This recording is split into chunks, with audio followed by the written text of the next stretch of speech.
Amina.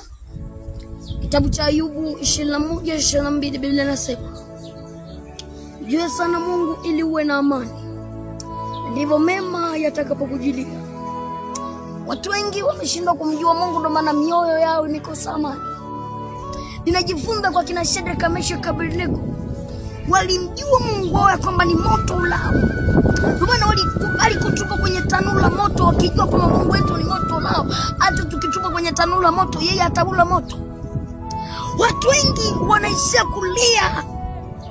Hebu wazia mtoto mdogo,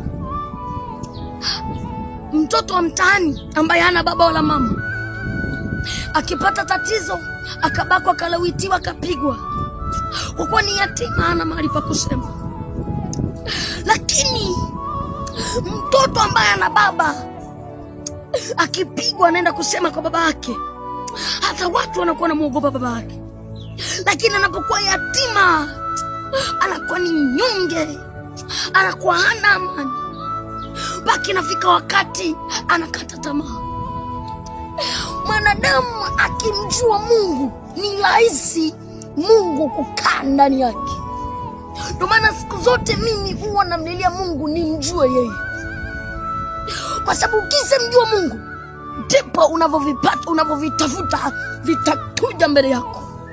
Nataka nikwambie kitu kimoja, na shetani anapiga vita na mwanadamu ili mwanadamu ashindwe kumjua Mungu, kwa sababu akishamjua Mungu hatapata, yani hataanguka tena, hatajikwaa tena, hatapenda dhambi tena. Na sikiza nikwambie moja, mtu sikiza, Biblia inasema mjue sana Mungu ili uwe na amani. Sikiza, Mungu kuna njia nyingi anazopita ili kumsaidia mwanadamu. Sasa mwanadamu akishindwa kumjua Mungu, basi wakati Mungu anakuja kumsaidia kupitia dhambi itafanyika kikwazo mbele ya Mungu.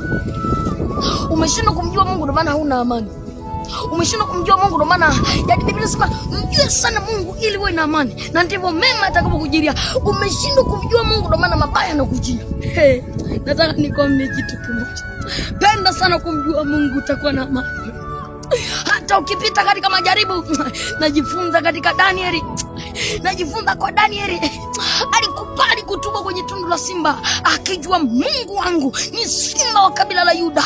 Alipoingia kwenye tundu la simba kabila la Yuda katola mle ndani. Ndio maana Danieli akatoka akiwa mzima.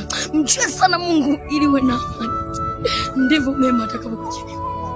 Huna ndoa kwa sababu huna Yesu, huna mke, huna kazi, umejaa ni mtu wa matatizo tupu. Nataka nikwambie, jua sana Mungu ili uwe na amani. Nite kombaini la Yesu imeajiliwa na serikali ya mbinguni.